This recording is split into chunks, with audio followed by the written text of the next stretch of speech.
కౌరవుల యొక్క బలమైన మిత్రుడు దుర్యోధనుని ప్రాణ స్నేహితుడు కర్ణుడు. పాండవుల అన్న, కుంతికి పుట్టిన పెద్ద కుమారుడు.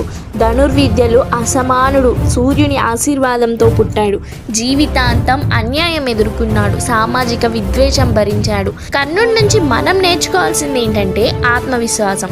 సూతపుత్రుడి బిడ్డ అని భావించబడుతూ అయినా ఎంత అవమానాలు వచ్చినా శక్తివంతమైన యోధుడిగా ఎదిగాడు. దుర్యోధనుడు తనకు మిత్రుడిగా నిలిచినందుకు కర్ణుడు జీవితం మొత్తం అతనికి అంకితం చేశాడు. స్నేహానికి ఎంత స్థానం ఇవ్వాలో చూపించాడు. దానగుణం. కర్ణుడు దానవీర అని ప్రసిద్ధి. అడిగిన ప్రతి ఒక్కరికి దానం ఇచ్చాడు. కావలసినప్పుడు తన కవచ కుండలాల లాంటి ప్రాణరక్షక వస్తువులు కూడా ఇచ్చేశాడు. తాను ఎంత తక్కువ చేసిన వాడిగా చూపబడ్డా శత్రువుల మధ్య ధైర్యంగా నిలిచాడు. కర్ణుడు చేసిన తప్పులేంటంటే దుర్యోధనుడికి దుర్మార్గానికి తోడ్పాటు.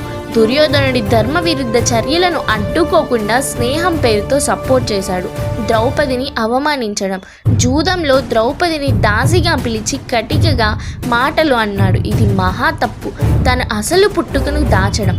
కుంతి వచ్చినప్పుడు కర్ణుడు సత్యం తెలిసినా స్నేహం కోసం దుర్యోధనుని పక్కన నిలవటం.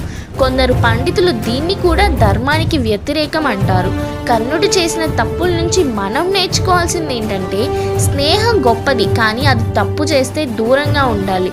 తప్పు చేస్తే స్నేహితుడిని తప్పుగా అడ్డుకోగలగాలి. ఆత్మగౌరవం ఉన్నంత మాత్రాన క్షమాభావం ఉండాలి. అవమానం ఎందుకు ఎదురైనా ధర్మాన్ని దాటకూడదు. సత్యాన్ని ఎప్పుడూ దాచకూడదు. సత్యం కంటే గొప్ప శక్తి లేదు.